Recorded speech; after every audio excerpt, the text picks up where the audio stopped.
Welcome once again, students. Today I am going to start the chapter 7 congruent triangles. Students, I had completed the exercise 14.3 in which you had drawn the question related to histogram and bar graph. In the 14th chapter, one more exercise is given, 14.4. But according to the new syllabus, you can say that revised syllabus which is given by the CBSE, according to that exercise 14.4 that is removed. Exercise 14.4 that is based on the mean median mode of ungrouped data, and this portion is removed from your syllabus according to the new curriculum given by the CBSE. So that's why I am going to leave that exercise. Now I am going to start the chapter 7 congruent triangle. So first I will explain that what is the means of congruency. What is the means of congruent? So two geometric figures are called congruent if they are exactly of the same shape and size. If you are having the two geometric figures that are exactly same shape and size, then both the figures are called congruence. For example, if you are going to take the two coins of the same denomination, and if you are going to put over each other, you will find that both are going to overlap. It means both the coins of the same denomination are congruent. In the same way, if you are going to draw the two circles of the same radius, for example, if you are going to draw two circles, suppose that here I have drawn the two circles and both having the radius 3 centimeter. I am going to take an example. If you are going to draw two circles of same radius, then you will get that if you are going to put this circle over the second one, then both will exactly cover each other. It means both the circles are congruent. So you can say that two circles are congruent if both the circles having the same radius. In the same way, if you are going to draw two squares, if you are going to draw the two squares, and if you are going to draw the two square of the same size, suppose that here the side of this square is 2 centimeter and side of this square is also 2, then it will be 2, 2, it is also 2, 2 and 2. So here you will find that if you are going to put that square over the second one, then both will cover each other. It means both the squares are congruent. So you can say that two squares are congruent if both the square having the same side. So these are the examples of certain congruence figures. In the same way, if you are going to draw two equilateral triangles, suppose that here equilateral triangle means all the three sides are equal. Suppose that here it is an equilateral triangle and I am going to draw another equilateral triangle PQR. And if the side of the equilateral triangle are suppose that 5 centimeter, then it is 5, it is also 5, it is 5 centimeter, 5 centimeter, 5 centimeter. Then again both are congruent. Reason is that both the triangle having the same shape and size.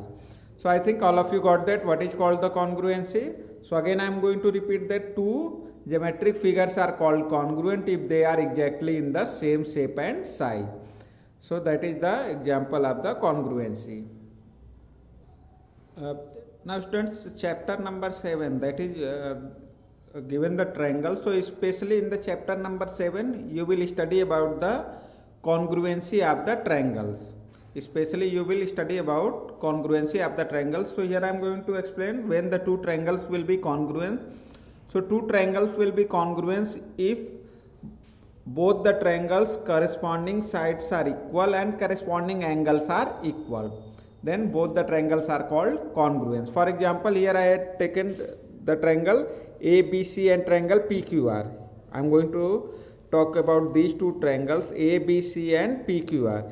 AB is 3 centimeter, PQ is 3 centimeter, BC is 5 centimeter, QR is 5 centimeter, AC is 4 centimeter, PR is 4 centimeter. So here AB and PQ, these are called the corresponding side. AB corresponding side is PQ, both are equal. BC corresponding side is QR, both are equal. AC corresponding side is PR, both are equal. Now what are the corresponding angle? Here angle A and angle P, both are the corresponding angles and both are equal. Angle B and angle Q 55 degree, 55 degree. Angle C and angle R both are 35 degree. So here if you are going to get all the three corresponding sides are equal for two triangles and all the three corresponding angles are equal for two triangles, then both the triangles are congruent. Now students, I had drawn the same triangle here in the after rotating it. Then the triangle is same, it is also the triangle PQR, and here again you will find that the corresponding sides are equal. So it doesn't matter in which order you are going to put the triangle. If the corresponding sides and corresponding angles are equal, then both the triangles will be congruent. So here you will write triangle ABC, and here this symbol will be used for congruency. The means of this symbol here it is read as congruence. So here you will write triangle ABC congruence to triangle PQR. Triangle PQR. So it is the symbol used for the congruence. If two triangles are congruent, then you will use that this symbol. So it is read as triangle ABC congruence to triangle PQR. Students, if I had drawn this triangle, so again triangle ABC congruence to triangle, here you will write according to the correspondence. If you are going to write QRP, suppose that if you are going to write the name of the triangle QRP, that will be wrong. What is the reason? According to the correspondence, angle A, if here you are going to get A, then here Q. So angle A should be equal to angle Q. But here you are going to get angle A is not equal to angle Q, but angle A equal to angle P. So whatever the angle you are going to get, that should be in the same order in the second triangle also. So here it means that angle A equal to angle P, angle B equal to angle Q, angle C equal to angle R. So here I am going to explain the correspondence. So here you can say A correspondence with P. A having the correspondence with P. It means that angle A equal to angle P. Here angle A, angle P. B is at the second, so Q will be also here in the second. So B correspondence to Q and C correspondence to R. That is the symbol of the correspondence. So A correspondence to B, P, B corresponding to Q, and C correspondence with R. In the same way, both the triangle having the corresponding sides also. So how you will mention the side? Here AB side, AB side.